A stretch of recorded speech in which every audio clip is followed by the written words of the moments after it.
Ataram YouTube'a, sonra silerim bunu telefondan. Dayı telefon partlayır. Ha. Pozitif case ne oldu? Yerli kağıt. İsmi yerli kağıdın əvvəlini izah etmiştik. Necə yaranırdı yerli kağıt? Apostrofla S-lə yaranırdı. S apostrofla yaranırdı. Rədirmi? Bir də nə ilə yaranma var idi? Ofla yaranma var idi. Buna aydın dəymirik. Ofdan yerli kağıdını yaradırdı. Ofdan sınırdarın. Ortaq məsələsini öyrəndik. Ortaqlıq necə göstərilirdi? Ortak göster. Son ismi apostrofes. Axırıncı apostrofes. Ne artırırdıq? Bir dənə sonuncu ismə artırırdıq və burada nə olur? Bu mazır həm anındandır, həm də kimindir? C'nin. Orta olmadığını göstərsəydik, hər şəxsə nə edirdik? Hər ikisinə apostrofes artırırdıq. Aydın olduğum bura qədər. İndi. Mən seni bugün nə izah edirəm? Mən sizə bugün izah edirəm apostrof S-i sadəcə. Çünki S apostrof 100% yarıkaldır, of da yarıcal sayılır. Bəzi hallarda miqdar bildirir. Ona çox baxmırlar, testlərdə yoxdur. Bu var. Yarıcal testlərində biz apostrof S-i yaxşı tanımalıyıq. Nə deməyə çalışıram? Bu dərsə diqqətlə qulaq asın. Bu elə bir dərsdir ki, yəni bunu bilməsəz, yarıcalı öyrənməmiş sayılırsınız. Aydındırmı? Biz apostrof S necə bildik? Nədir apostrof S? Nədir apostrof S? Apostrof S nədir? Sənə sual verirəm. Yəni Allah'a yaradan Şəkilçidir. Nədir? Apostrof S nədir? Yarıkalı yaradan şəkilçidir. Hə? Apostrof S yarıkalı yaradır. Amma hər gördüyümüz apostrof S yarıkalı deyil. Aydındırmı? Yəni harada biz apostrof S gördük, biz onu yarıkalı kimi qəbul edirik, ola bilməz. Mümkün deyil bu. Apostrof S İngilis dilində izi qısaldaraq apostrof S yazırlar. Yazı gəlmi izlərsə, ənizar keçmişdi sizinlə. İz qısalır, apostrof S olur. hər salır. Hazı da qısaldırlar, apostrof S yazırlar. Elədirmi? Və bir də apostrofun S nə olur? Yarıkalı olur. Vaz yox. Ya izin qısaltması olur apostrof S, vaz qısalmır, voz daha doğrusu. Ya həzin qısalması olur və yaxud da ki apostrof S nə ola bilir? Yarıkalı olur. Demək, bütün gördüyümüz apostrof S-lər nə deyirlər? Yarıkalı deyirlər. Onun yarıkalı olduğunu anlamaq üçün bugün keçəcəyim qaydanı gözəl şəkildə öyrənin, əzbər şəkildə öyrənin ki, çünki əzbərləmədir bu. Həm başa düşün, həm də əzbərləyin evdə. İndi biz haçan bilərək ki, apostrof S yarıkalıdır. Birinci əsas şərt nədir? Qoşulduğu sözün özü isim olmalıdır. Yəni apostrof S-i isimə yapışdıra bilərsiniz. Başqa nitq hissələrinə qoşulan apostrof S yarıkalı deyil. Yəni apostrof S nəyə qoşulmalıdır? İsimə. Məsələn,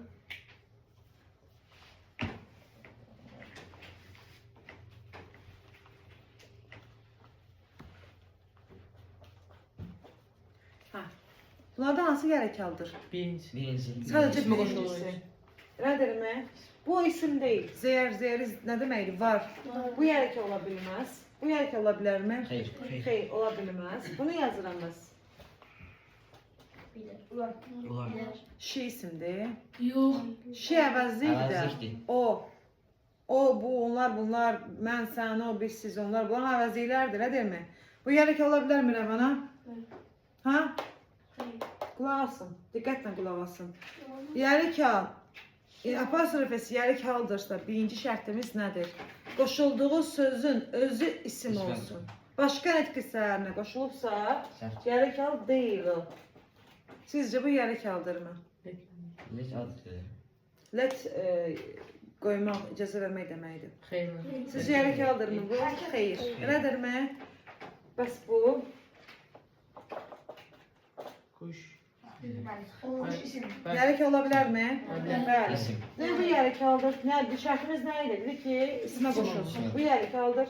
Bu yarıkalı deyil. Bu yarıkalı deyil. Bu yarıkalı deyil. Bu da yarıkalı deyil. Nəyə qoşulmalıdır? İsmə. Bu şərt aydın oldu.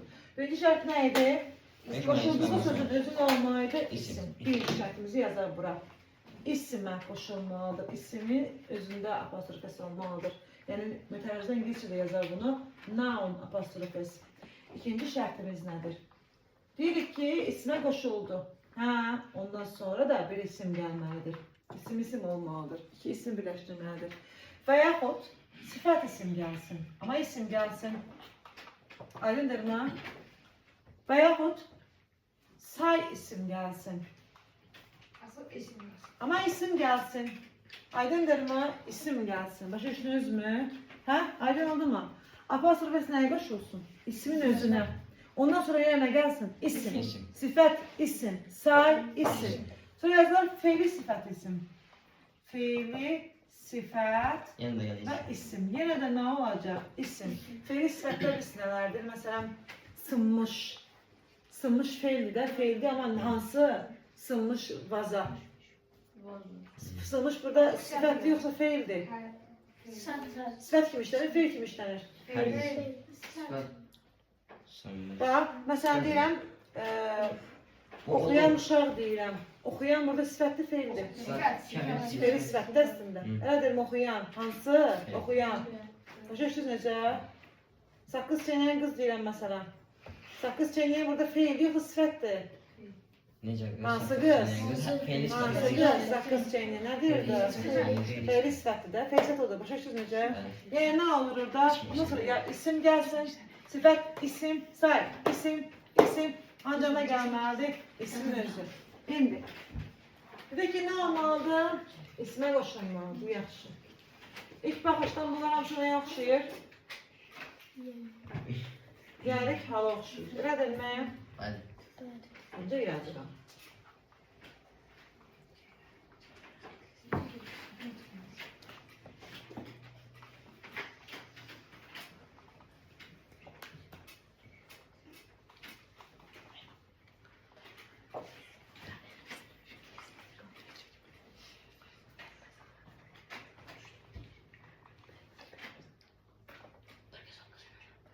Ay bala.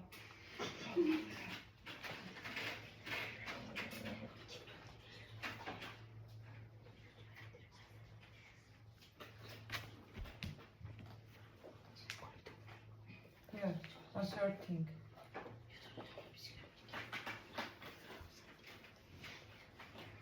Ne diyorlar? Aparayı tekrar Hamısı geldi. oldu. Asserting yazır. Asserting. Ama izzati İndi. bu. İndi, sakit. Hansı bunlardan bir kaldı? Bak, dedi ki şart neydi? Apostrof neye başlıyorsun? İsime. Ondan sonra ne yazsın? İsim. İndi, Birincisi. birisi yer kaldırma. Bayram. Ondan sonra isim yok. Değil. Bak, nöqtə qoyuram. Bir cümlədə bir də cümlə də belədir mən. Müdə olmalıdır, xəbər olmalıdır. Yaxşı, bu isimsə Xəbər xəbər yoxdur. önemli. Yerli değil mi yani? Gəl buraya sizə. Birisi yer kaldırma yoxsa yox? Sadəcə isimdən danışıram. Yəni artikılı yox. Sadəcə isimdən danışıram. Bu nə olmaz? Yəni kal olmaz. Bu yer kaldırma. Olmaz. Has gottur. Nə gəlir burada? Got. Yəni kal deyil. Bu isim deyil. Çıxdı. Burada gəlib mi isim? Bundan sonra isim gəlib mi? May gəlir. Bu xəbərdir. Bu yer kal olmaz. Bolt. Bu da feildir. Yəni kal deyil. Bu da deyil. Baxın. And broken leg. Yerli oldu. Yeri kaldı. Niye? Çünkü Ana ilk sınmış burada ayağı. broken leg ne olur? Sınmış ayağı. Ha. Başüstü, ha? Fe'li sıfat var, isim vardı. Başka bir misal gösterebilirim. Başka bir misal önce göstereyim size. En sağda bir soldan gidelim.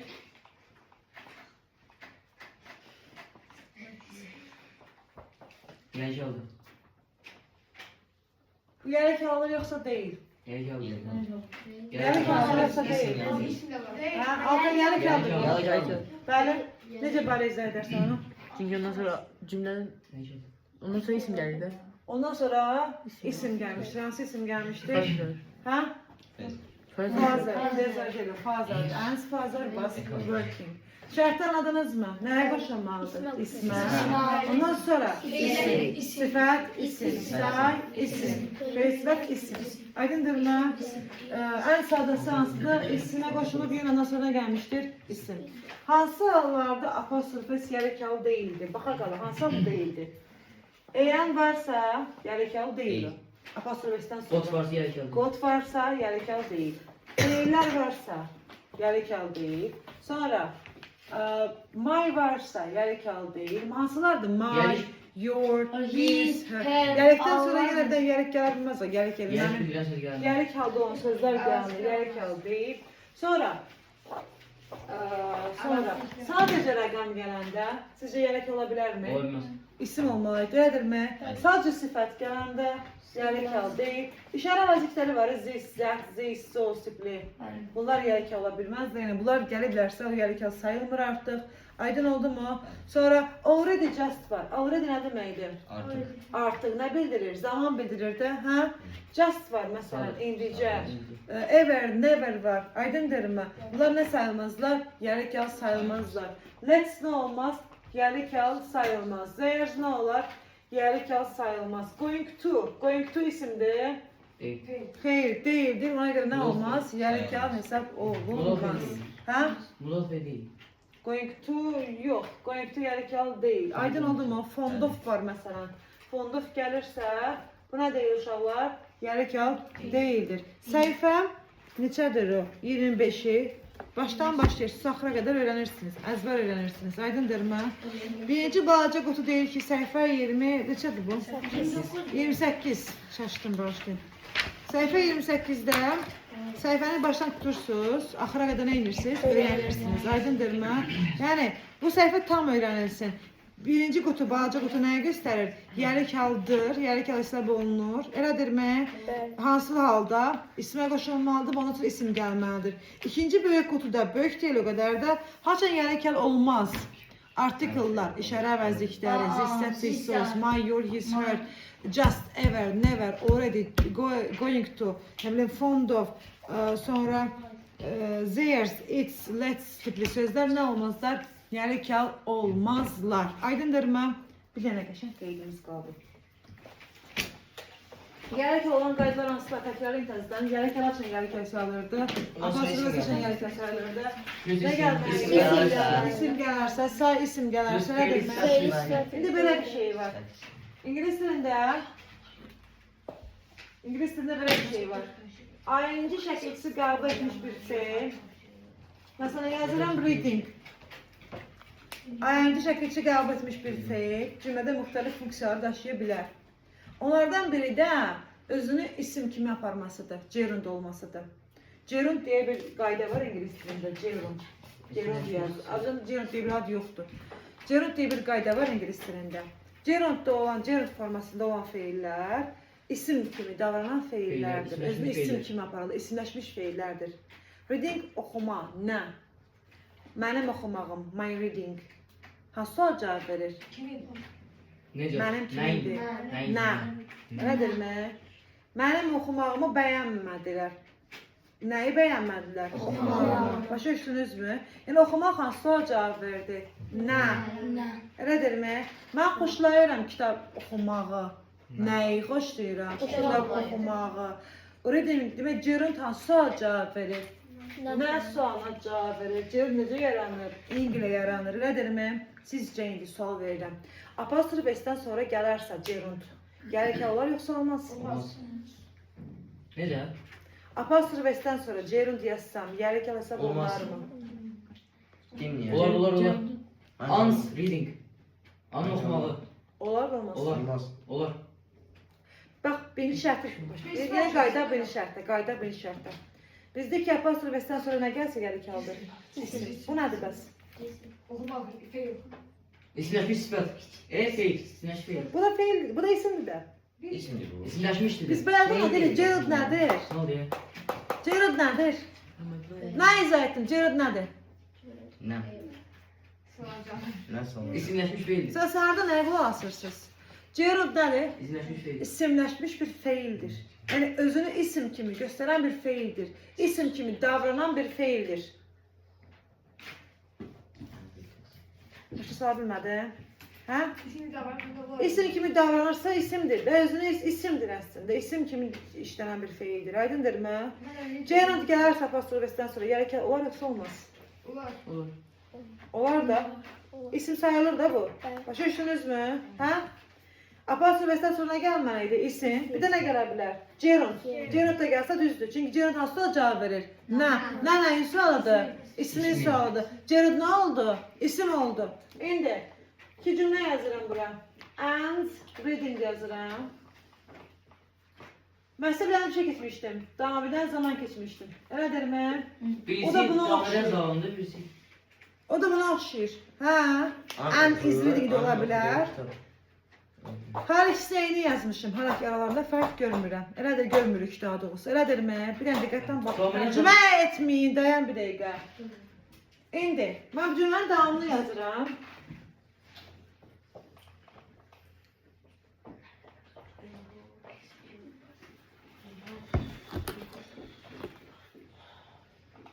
İndi mənə deyin, hansıdır bunlardan yarıkən, hansıdır bunlardan xəbər?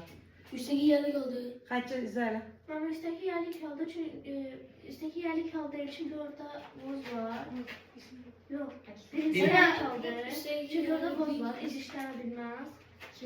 İkincisi ise izdi. Çünkü orada haber yoktu. Bəli, sən bu qaydadan xəbərlərsən. Qayda xəbərdə olmayan, necə başa düşürsən, deyirəm mənə? Hə? Bunlardan hansı yarık aldı, hansı deyil? Üstteki yerli kaldı. Haber Orada değil. Niyə? Hə? Bot. Deyələ bakalım. Aşağıdaki geliş al değil çünkü ondan sonra isim geldi. Abi bakın. İyisin değil. Onun ise bitmiş. Bitmiş. Ha? Bitmiş cümle. Hansı yarık aldı bunlardan? Üstteki.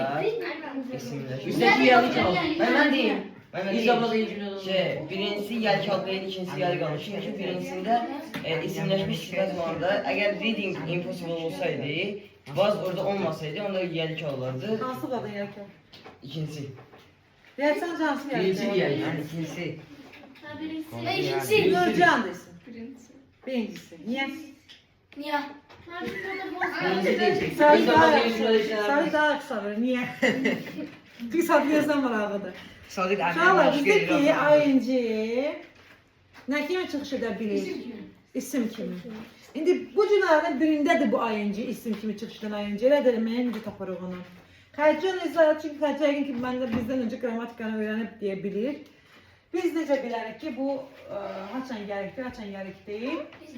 Ay, düz eləmədim. Haçan bilərik. Baxın dəfəyəli, diqqətən baxın. ING əgər isimdirsə, isim xəbər ola bilərmi? Xeyr. Elədirmi? Xəbərdən sonra başqa bir xəbər, ING-sə başqa bir xəbər olmalıdır. Başa düşdünüz necə?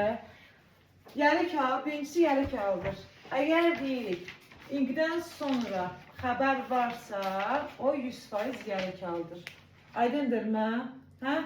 İngdən sonra xəbər varsa, nədir o? Yəlik aldır. Yəlik aldır. Yaxşı, bunu yəlik al kimi qəbul etsək əgər, bu cümlənin xəbəri hanı? Yani bitmemiş cümle. Cümlədə nə almalıdır? Xəbər olmalıdır, elədirmi? Baxın. Birinci yüz demiştim. Bax, nəyə görə düz dediyinizi bilmirsiniz də. Readingi xəbər, yəlik al kimi götürsən, cümlənin xəbəri yoxdur, axı cümlədə xəbər olmalıdır, elədirmi? Bunda özü xəbərdir. Bu tərcümə olunur Altay. Anna indi oxumaqdadır. İndi otaqda oxumaqdadır. Oxuyur, indi oxuyur. Burada isə Anna'nın oxuması mümkünsüz idi. İmkansız idi. Anna, da Anna, İngilizcə an deyir. Başa sala bildim necə? Biz haçan bilirik apostrof S-dən sonra ink gələndə yərik aldır, haçan deyil. Yərik olması üçün nəyə ehtiyacı var? Xəbərə. Xəbər olmalıdır, əmizlər olmalıdır, uzver olmalıdır, nə bilim, başqa bir feil olmalıdır. Amma xəbər olmadan bunu yərik kimi qəbul edə bilmərik. Aydındır mən başqa bir cümlə yazıram. Ben de bakıyorum. Sakit.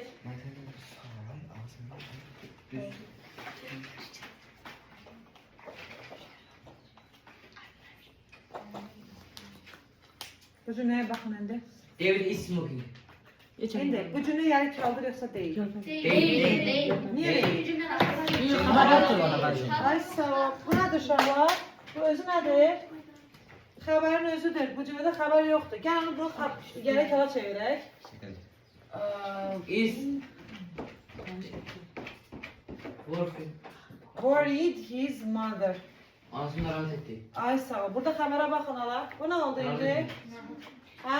Yəni. David'in siqaret çəkməsi narahat etdi anasını. Aydındır mı? Bu yərik aldı. Çünki burada xəbər var. Biz İngin yərik aldığını bilib bilməmək üçün nə yapsaq? Xəbər. Haber. Aydındır mı? İng əgər yərik aldırsa, yəni bu yərik al birləşməsidirsə, orada nə olmalıdır? Başqa bir xəbər olmalıdır. O xəbər olmasa bu tərcümə olacaq David Ben siqaret ne çəkir. olursa biliyorum. O da ne oldu? Ne hakkında ne basar? Azərbaycan dili keçməmisiniz yəqin heç. Xəbərin xəbərin Qara xətti qara iki tamam dənədir. olur. Qara qara Xəbərin, tamam. yox, bu mübtədadır, mən nə qırqırqana, bir dəqiqə, çaşdırdınız məni. Bax, mübtədadır bu. Mübtədanın xəbər xətti bir dənə düz xətt olur. İki dənə xəttə xəbər. Xəbərin xətti nə olur? İki dənə xətt. Biz xəbəri iki dənə xəttlə göstərir. Məsələn, bax, xəbərdir iki dənə xəttlə. Bu mübtədadır, bir dənə xəttlə, bir dənə xəttlə. Başa düşürsünüz necə? Hə, çatdındı? Hə? Smoking. Nə? Smoking siqaret çəkmək. De. Deyir smoking siqaret çəkmək, yoxsa tutub. David tutturanma sana olur, sigaret çəkəcək. David bu David'in sigaret çəkməsi narahat etdi anasını. Burada narahat etdi, xəbər olduğu üçün bu gəlir ki, Feillər xəbər olur cümlədə. Əmizar xəbər olur, voziyot xəbər olur. Feillər nələrdir? Qaçmaq, oynamaq, danışmaq, görmək, baxmaq. Başa düşdün necə? Mən futbol oynayıram da xəbər hansıdır? Oynamaqdır. Başa düşdün necə? Burada da hansıdır? Mən. Mən. Bəli.